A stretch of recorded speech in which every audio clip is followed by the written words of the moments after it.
તો અમદાવાદના બોપલ પોલીસ સ્ટેશનમાં ફરજ બજાવતા પીએસઆઈ જયેશ કલુત્રાની દાદાગીરીનો વિડીયો સોશિયલ મીડિયામાં વાયરલ થતા ચકચાર મચી જવા પામી છે। આશિષ કોસ્ટી અને અન્ય યુવકો જ્યારે કોઈ બાબતે ફરિયાદ કરવા માટે પોલીસ સ્ટેશન પહોંચ્યા ત્યારે પીએસઆઈ દ્વારા અરજદારોને અપશબ્દો બોલી અને ધમકાવવામાં આવ્યા હોવાના આક્ષેપ ઉઠી રહ્યા છે। गाड़ी पर बैठेला युवक ने धमकावतो आ वीडियो वायरल थता पुलिस की छवि खरडाई और उच्च अधिकारीओ आ मामले शुं कार्यवाही करे छे तेना पर सौ कोईनी नजर। નીકળો કોણ છો કેટલા બધા નામ લખો લખો બધા નામ લખો ઓકે બધા નામ લખો મેં કઈ ભૂલ નથી કરી અહીંયા મારું ચાલશે બધી હોશિયારી નીકળી જશે હમણાં નીકળો કોણ છો કેટલા બધા નામ લખો લખો બધા નામ લખો બધા નામ લખો મેં કઈ ભૂલ નથી કરી અહીંયા મારું ચાલશે બધી હોશિયારી। तो आज अंगे વધુ વિગત મેળવી લઈએ। સંવાદદાતા વીરેન્દ્રસિંહ ભાટી અમારી સાથે જોડાઈ ગયા છે। વીરેન્દ્ર, બોપલ પોલીસ સ્ટેશનમાં ફરજ બજાવતા પીએસઆઈ જયેશ કલુત્રાની દાદાગીરીનો વિડીયો અહીંયા મારું જ ચાલશે તેવા શબ્દનો પ્રયોગ અને તે વિડીયો ખૂબ વાયરલ થઈ રહ્યો છે, શું છે સમગ્ર હકીકત? બિલકુલ તો ધ્વનિ કે અમદાવાદ ગ્રામ્ય વિસ્તારની અંદર બોપલ પોલીસ સ્ટેશન આવેલું છે ને તે બોપલ પોલીસ સ્ટેશનના પીએસઆઈની દાદાગીરીનો વિડીયો છે તે સામે આવ્યો છે ને આ વિડીયો છે તે અત્યારે સોશિયલ મીડિયાની અંદર વાયરલ થઈ રહ્યો છે। વિગતવાર જો ધ્વનિ વાત કરવામાં આવે તો બોપલ પોલીસ સ્ટેશનના પીએસઆઈ જે જયેશ કલોત્રા છે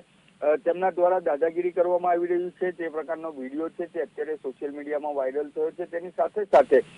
જે સામેવાળો પક્ષ છે આશિષ કોસ્ટી અને અન્ય યુવકો તેમની સામે ઉદ્ધતાઈભર્યું વર્તન છે તે કરવામાં આવી રહ્યું છે ને આ જે આશિષ કોસ્ટી છે જે પોલીસ સ્ટેશનની જે ગાડી હતી તે ગાડી ઉપર બેઠેલા હોવાની વાત છે તે સામે આવી છે। પરંતુ આ જે સમગ્ર વિડીયો વાયરલ થયો ને ત્યારબાદ અમદાવાદ ગ્રામ્ય એસપી દ્વારા જે માહિતી આપવામાં આવી છે તેની જો વાત કરવામાં આવે તો આ દાદાગીરી મામલે 18 તારીખના રાત્રિ 11 વાગ્યાનો આ બનાવ છે ને તેની અંદર પોલીસ સ્ટેશનની બહાર જ્યારે નાઇટની જે ટીમો હોય છે તેને રવાના કરવાનો રોલ કોલ ચાલતો હતો તે સમય દરમિયાન આ જે પીએસઆઈ હતા તેમના દ્વારા આ સમગ્ર પોલીસ કર્મચારીઓ હોય કે હોમગાર્ડના જવાનો હોય તેમની હાજરી છે તે પૂરવામાં આવી રહી હતી। તે સમય દરમિયાન જ પોલીસ સ્ટેશનના કેમ્પસમાં જે પાર્ક કરેલી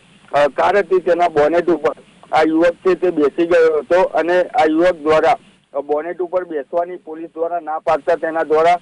પોલીસ સાથે માથાકૂટ છે તે કરવામાં આવી હતી અને એસપી દ્વારા તેવું પણ જણાવવામાં આવ્યું છે કે સમગ્ર વિડીયો છે તે પોલીસ પાસે છે અને આ સામેવાળા પક્ષ દ્વારા અમુક ટુકડા છે તે અત્યારે સોશિયલ મીડિયાની અંદર વાયરલ કરવામાં આવે છે। તેની સાથે સાથે આ યુવક ખોટી રીતે વાત કરી રહ્યો હતો, તેની સાથે સાથે પોતે પત્રકાર હોવાની પણ વાત છે